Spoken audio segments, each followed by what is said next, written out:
Parang hindi pa ako makapaniwala na tong bahay na tong nakikita kong titirhan ko pansamantala. Ay, grabe, napakalaki. Big time. Tama naman siguro yung nasa address.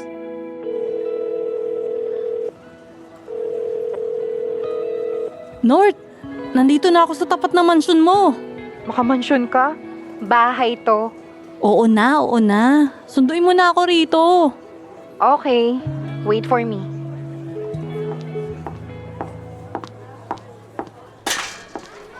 Babae tayo ngayon ah. Baliw, pumasok ka na nga.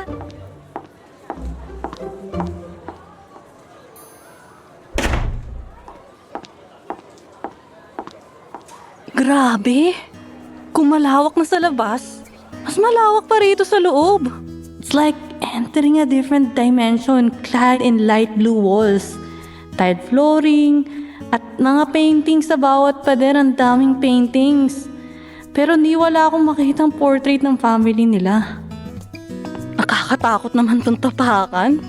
Bakit pa kasi glass? Hoy, ang OA mo ha. Safe naman yan. Sino ang artist ng mga paintings na nandito? Kapatid ko. May kapatid ka pa pala? Oo nga't matagal na kami magkaibigan pero wala naman akong interest na alamin kung may kapatid ba siya o wala. Maybe ganun lang talaga akong kaibigan. I never asked about family matters. To think that we've been friends for years. Meron. 3 sila. Sina East, West, and South. Ayos ah. Maangas pa kayo sa One Direction. Literal na direction talaga. Sira ka talaga. Kung tanungin mo na lang kaya yung nanay namin. Loko eh. Alam naman ng patay na ang nanay niya. Paano ko pa tatanungin? Papatawag ako ng espiritista. Baliw ka na naman, Nilaga. North ang pangalan ko. Eh di Hilaga. Happy? Ewan ko sa'yo. Anyway, here's your room. Nice. Iba talaga kapag big time. Mamaya ka na mag-ayos ng gamit. I-introduce mo muna kaya yung sarili mo sa mga kapatid ko. Okay, iwan ko lang dito gamit ko.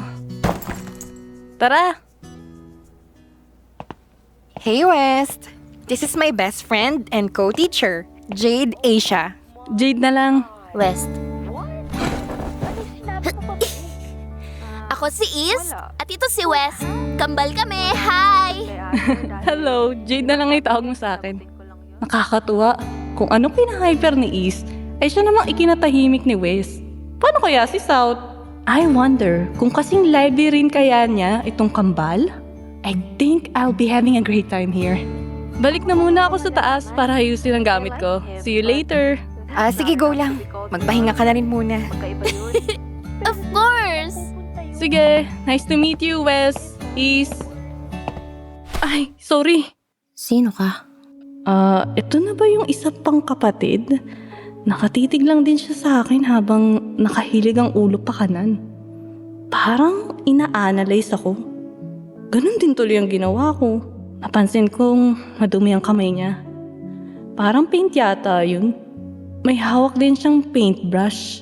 Pero ang mas nakaagaw ng pansin ko ay ang kulay ng mga mata niya. Brown kasi ang eye color ni North pati ng kambal kanina. Pero sa kanya, color blue. Ikaw ba si South? I'm Jade, best friend ni North. Talaga? Hoy! Anong problema niya?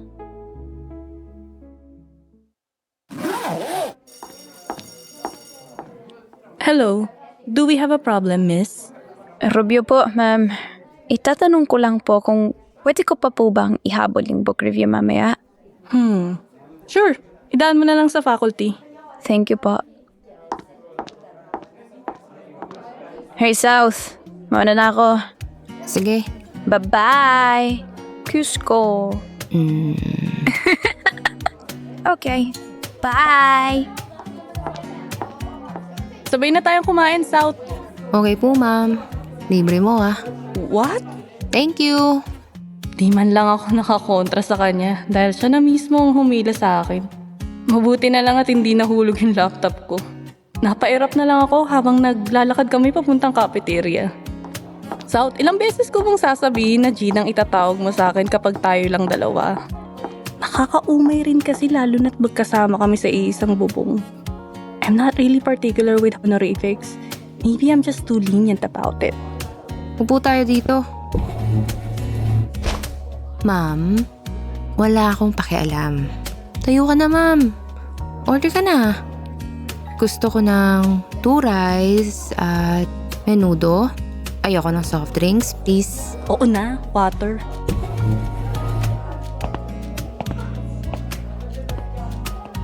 Buti na lang walang masyadong tao ngayon dito at walang pila. Wala rin ako sa mood makipagbatian. Kung bakit ba naman kasi sala sa init at sala sa lamig tong kapatid ni Nort? Sa lahat ng taong nakilala ko, siya lang ang may lakas ng loob sungitan at utuin ako. Magkano po? Salamat. Wait, hindi ako nagpapauto. Mas tamang sabihin na pinapakasamahan ko lang tong South Hansen na to. Dahil una, kapatid niya ng best friend ko. At pangalawa, student ko siya. Bagal mo. Ayan na, mahal na prinsesa. Hindi ako prinsesa. Basta kumain ka na. Maganda sana si South eh. Anyone can actually fall for her blue eyes. Her thick and long eyelashes. Her small pointed nose. And her pinkish and glossy lips.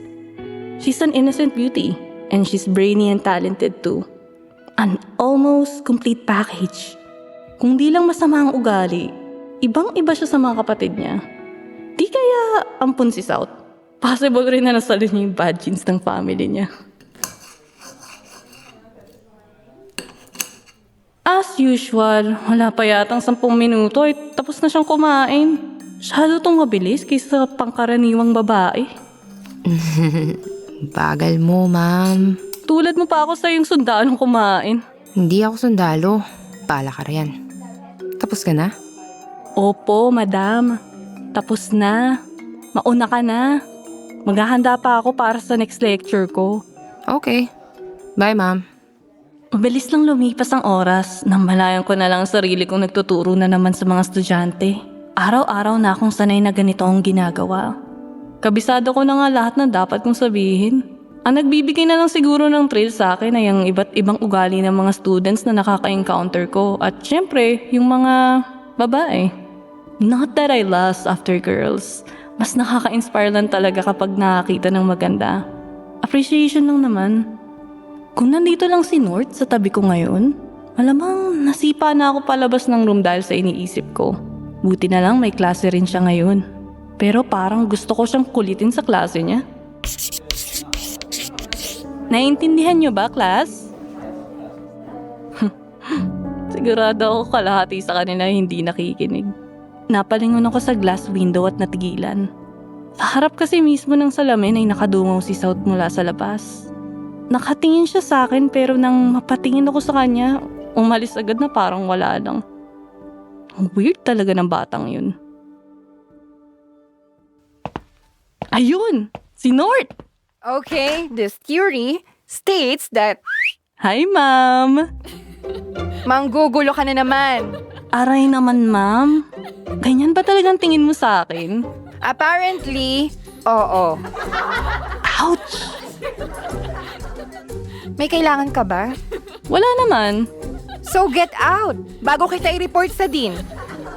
Sige na, sige na. Get out. Peace, ma'am. Enjoy your class. Ignore that interruption. So, let's...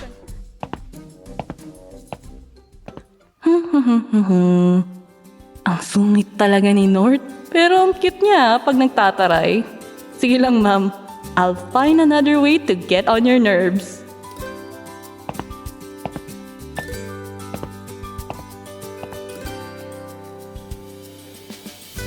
Bagong simula, bagong kwento.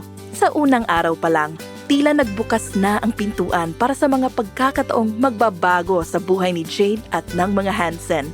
Abangan ang susunod na kabanata ng She's Complicated dito lang sa Serye FM. Bitin ba sa kwento? Huwag nang magpahuli sa susunod na mga kaganapan. Unlock the rest of the episodes sa www.serye.fm for only 99 pesos. You can listen to the unlocked episodes on Spotify and other streaming platforms pa. Payment is super easy through GCash or card payment. Kinig na!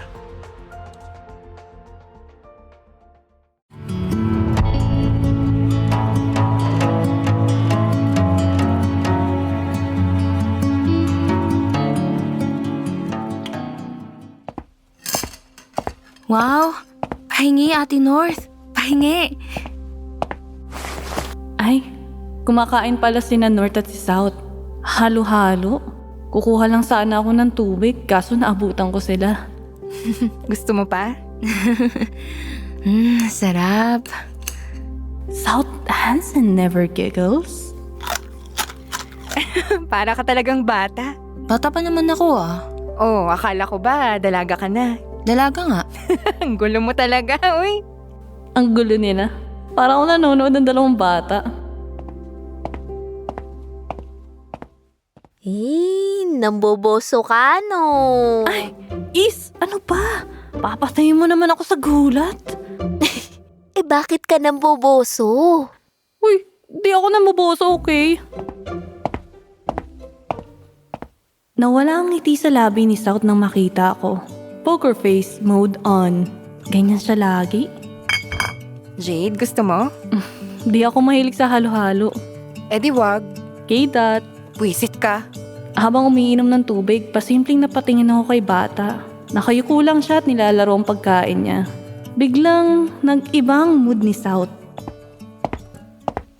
Bakit ka ba nakabuntot sa akin? Nasaan si Wes? Sleepover sa best friend niya. Ako, walang sleepover. Halata nga. Feeling close naman si Is na humiga sa lap ko. Hayaan na. Mas bata to kay South eh. Bakit parang ang bigat ng iniisip mo? Anong tingin mo kay South?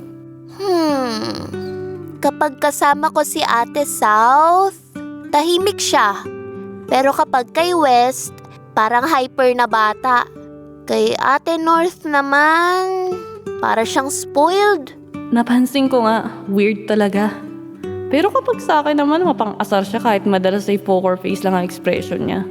Mapang-asar na cold na masungit. Ang hirap niyang i-spell. Pero mabait yon, Jade. Mabait? Si South?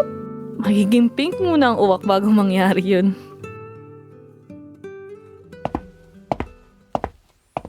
Saan ka pupunta? Sa kwarto mo sana. Honeymoon tayo? Nakakainis ka talaga, Jade. Ang saya niyang asarin. South? Napansin kong tiningnan niya ako from her peripheral vision. Pero wala na siyang sinabi sa akin. The way she looked at me, nakaramdam ako ng something na mabigat sa loob ko. Bakit ganun? Parang na-feel ko yung kakaibang aura niya for a split second. Really, South, I don't know what's going through your mind. Ano ba yun? 3:34 a.m. pa lang.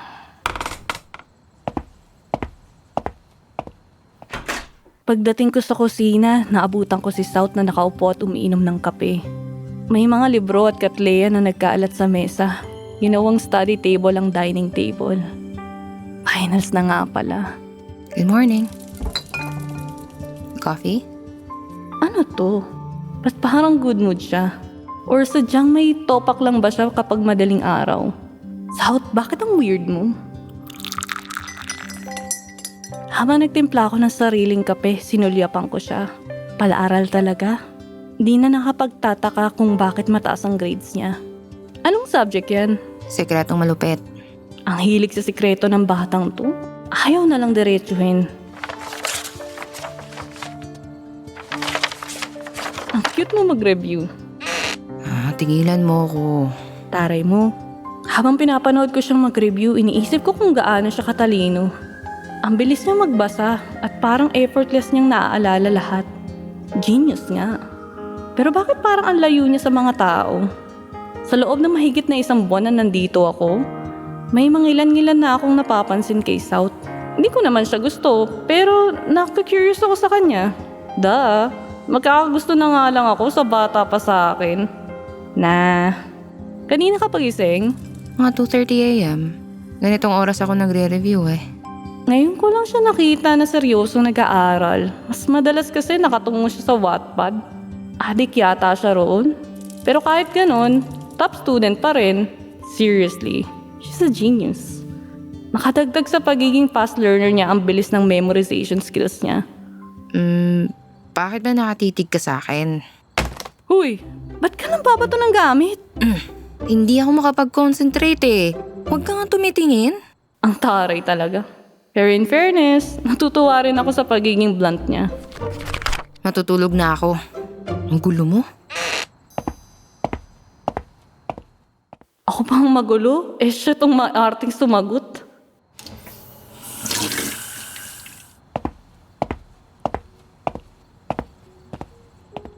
Bakit nakawang ang pinto ni South? Nalimutan niya sigurong isara to. In fairness, malinis ang loob ha. Nakita ko ang mga reviewer niya na nakatambak lahat sa kanyang study table. Habang siya ay nasa kama, nakaupo, yakap-yakap ang mga tuhod. Akala ko ba matutulog siya?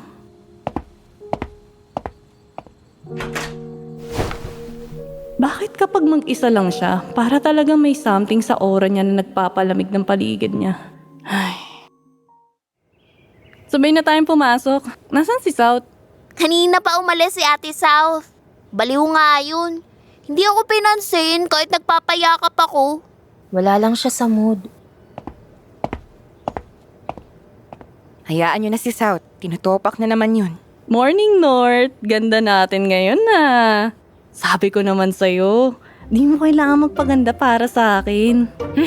Tumigil ka nga, Jade Asia Lipton. Umagang-umaga naninira ka ng araw.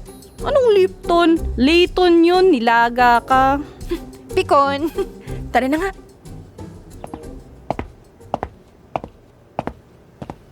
Jade. Jade, kapag wala ako o yung kambal, babantayan mo lagi si South, okay? Okay. Hindi ko alam kung bakit sobrang protective nila kay South. Pero hindi na rin ako nagtanong. Papunta na dapat ako sa cafeteria pero bago yun ay madadaanan ko muna yung room na bakante na. At pinagpaplanuhan gawing storage room.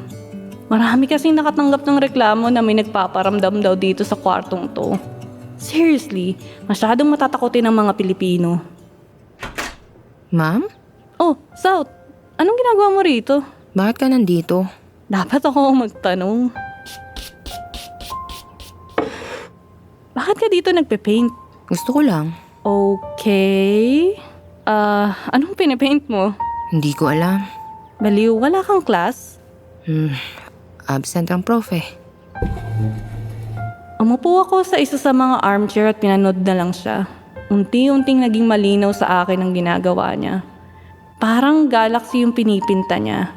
May moon sa upper left side, sa right side parang malaking maple tree.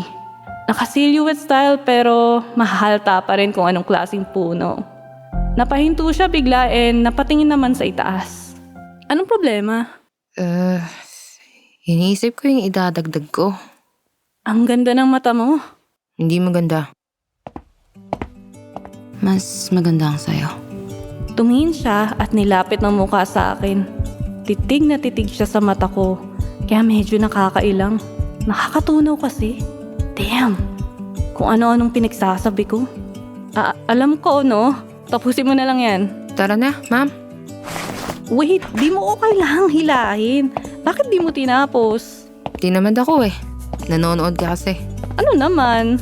Hinila ko ang kamay ko pero ayaw naman niyang bitawan.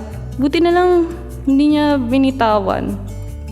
Okay, binitawan na niya sana kahit ang lambot at ang sarap hawakan ng kamay niya. Pangit mo. Anong? Hoy, South! Iwanan ba naman ako rito? Para siyang bata na tumakbo at tinakasan ako. Grabe. Impulsive nga talaga. Nakakainit ng ulo. Ang ganda-ganda pa naman ang ginagawa niya. Pero bakit kasi hindi niya tinapos? Unti-unting nabuksan ang isang bahagi ng pagkatao ni South. Ano nga ba ang nasa isip niya at paano haharapin ni Jade ang nakakailang ngunit nakakaakit na presensya nito? Abangan ang susunod na kabanata ng She's Complicated dito lang sa Serye FM.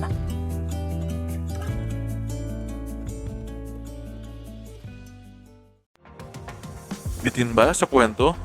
Huwag nang magpahuli sa susunod na mga kaganapan. Unlock the rest of the episodes sa www.serye.fm for only 99 pesos. You can listen to the unlocked episodes on Spotify and other streaming platforms pa. Payment is super easy through GCash or card payment. Kinig na!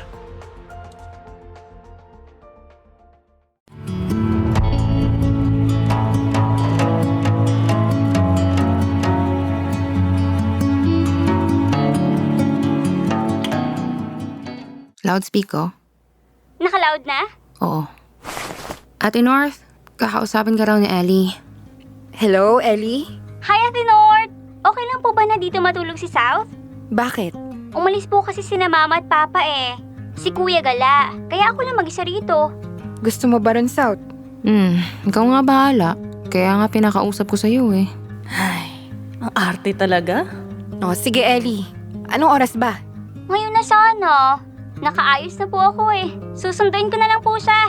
Okay. Thank you! Hoy, South! Okay na ah. Nag-inarte ka pa kasi. Natamad kasi ako. KJ ka lang. Bilisan mo na. South, okay ka na ba? Alis muna ako. May ayusin akong lecture notes. Halika. Hindi ako nagpapaakbay. Mahilig akong mga akbay. Huwag nang kumontra. Sino si Ellie? Chicks mo, no?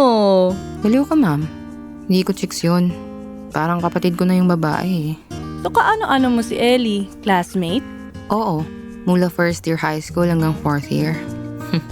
Nagsasawa na nga akong makita yung pagmumukha nun eh. Tapos ngayon, pinapatulog pa ako sa kanila.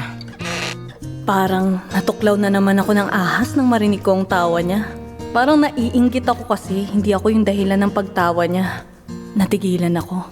Nababaliw na ako. Baka namimiss ka. Hindi rin. Tahimik siya habang nilalaro ko yung buhok niya. Mahaba, wavy at makintab. Ang ganda. Pero ang weird din niya. Ang hirap basahin minsan. Actually, madami kami eh. Kaso, hindi ko na nakakausap yung iba. Si Rubio, naalala mo? Yung student mo rin? Oh, classmate po rin dati. Habang tinatanong ko siya tungkol sa mga kaibigan niya, bumababa na ang kamay ko hanggang sa bewang niya.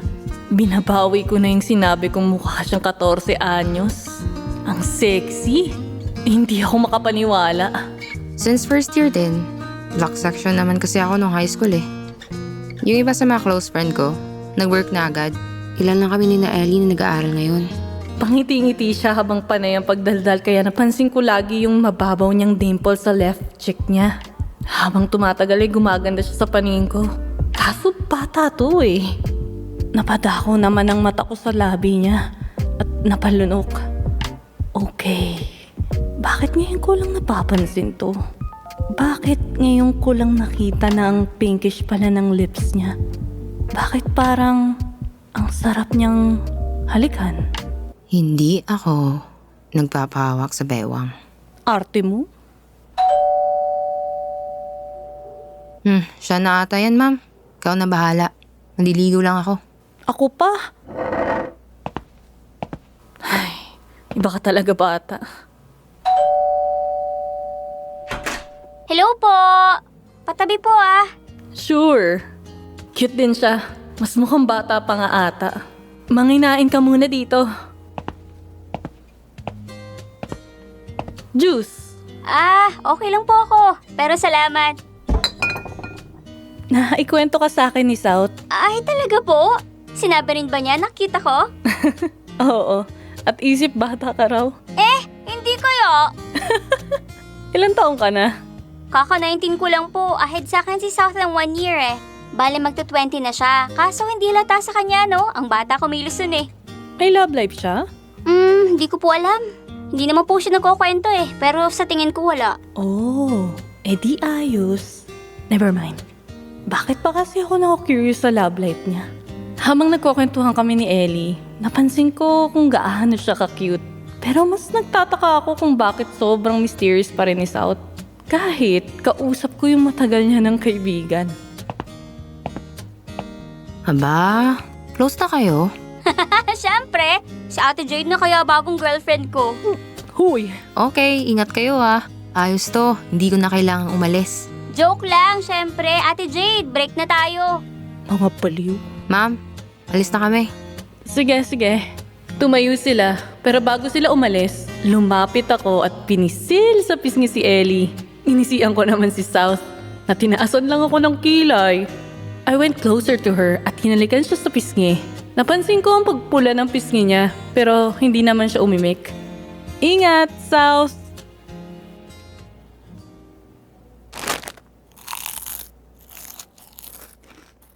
Pahingi naman ako niyan.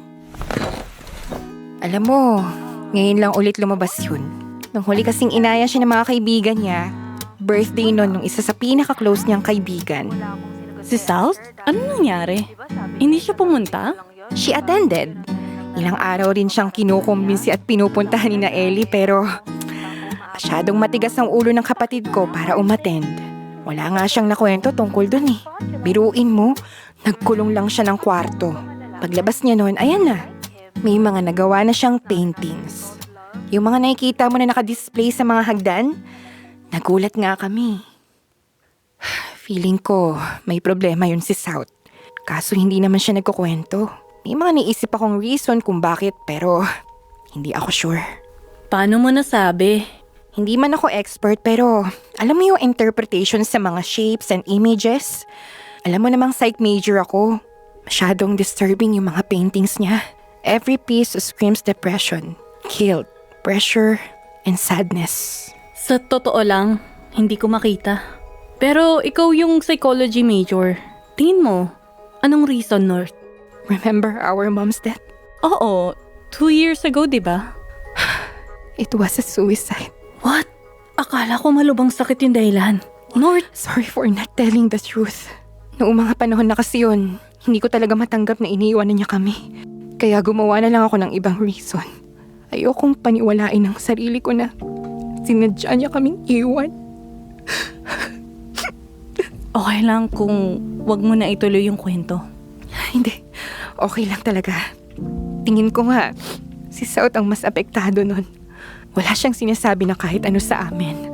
Hindi rin siya sumama sa libing noon. Hindi ko siya nakitang umiyak pero I know, nasasaktan siya. Mom was diagnosed before. She had depression. Si Dad, marami siyang babae nun. Ewan, hindi siya ganun dati. Ganun siguro ang nagagawa ng yaman sa ilan. Napupulag sila. Ayun, hanggang sa hiniwalay ni Dad si Mom. North, Ana, kadiri na yung uhog mo. Visit ka talaga. Pakain ko sa'yo to eh. Gusto mo, punta tayo ng coffee shop namin? Pagkatapos niya magdrama ay nag-ayos na kami para makapunta na sa coffee shop na sinasabi niya. Pagkarating namin sa The Hanson Coffee Shop, napanganga na lang ako sa itsura ng coffee shop. Wow! Ang ganda ng shop niyo! Matagal na tong nakatayo. Nope. Kailan lang din to. Ang galing nga no? Pumatok agad sa mga tao. Hello, Ma'am Hansen. Ma'am Layton. Jade. Student ko nga pala sa Gen Psych. Chanel McBride.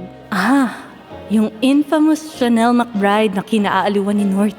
Jade na lang ay tawag mo sa akin kapag nasa labas tayo ng school. Sige po, Jade. Malapit ka lang dito. Opo, malapit lang po. Ilang minutes din ang driving papunta dito. Dito ako napunta kapag may gagawin ako or gusto kong mag-unwind. Nakakalungkot din kasing mag-isa sa bahay. Oh, mauna na muna kami. May ipapakita lang ako dito kay Jade. Have a nice day. Eto ba yung ipapakita mo sa akin? Parang art exhibit? Kay South lahat to, no? Oo, isa to sa mga palaging pinupuntahan ng mga customers. Karamihan sa mga nakadisplay ay puro nature, space, and other heavenly bodies ang painting. May portrait pa nga ng magkakapatid na Hansen. At meron ding mga abstract paintings. Nahihilo ako sa mga abstract na yan. May nagkaka-interest ba sa gawa niya? Oo naman. Come here. Tingnan mo to. Hinawakan ni North ang frame ng isa sa painting na nandito. Ang painting ay larawan ng parang isang pamilya. Ang creepy lang kasi mga wala tong mukha. Blanco. Ang larawan ay binubuo ng 5 babae at 1 lalaki. Lahat ay naka-formal attire. Sa likuran naman ito ay mga imahe ng mga tao na puro babae. Mas blurred naman ang dating nun. The horror. Marami na rin nagtangkang bumili ng gawa niya. May iba nga rin na nagko-convince na isali ito sa auction. O kaya ipa-exhibit sa ibang lugar. May iba naman na gustong magpagawa pero ayaw ni South. Hindi nga rin alam ng mga yun kung sino talaga si South eh. Kaya sa akin sila ng lapit ng lapit. Pag nagpupunta naman dito si South minsan, hindi alam ng mga tao na siya ang artist ng mga paintings na nandito. She keeps her profile low. Bakit naman? Kung may talent akong ganyan, naku, pagkakakitaan ko na yun. Di tanungin mo yung kapatid ko. O sige na, libre na kita. Ano order mo? Siyempre, yung the best nyo rito. Binigyan ko ng huling tingin ng malaking kwarto bago kami lumayo. Napahawak ako sa dibdib ko. Grabe, medyo pigil pala ang paghinga ko kanina. Iba kasi yung feeling doon sa loob.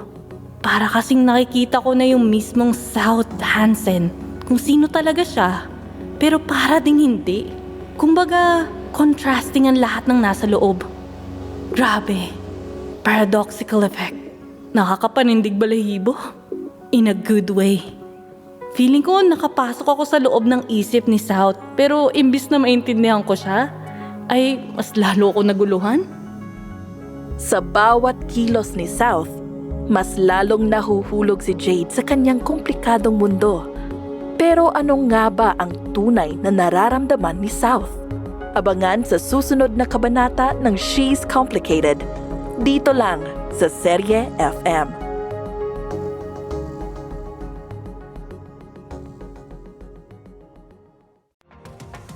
Bitin ba sa kwento? Huwag nang magpahuli sa susunod ng mga kaganapan. Unlock the rest of the episodes sa www.serye.fm for only 99 pesos. You can listen to the unlocked episodes on Spotify and other streaming platforms pa. Payment is super easy through GCash or card payment. Kinig na!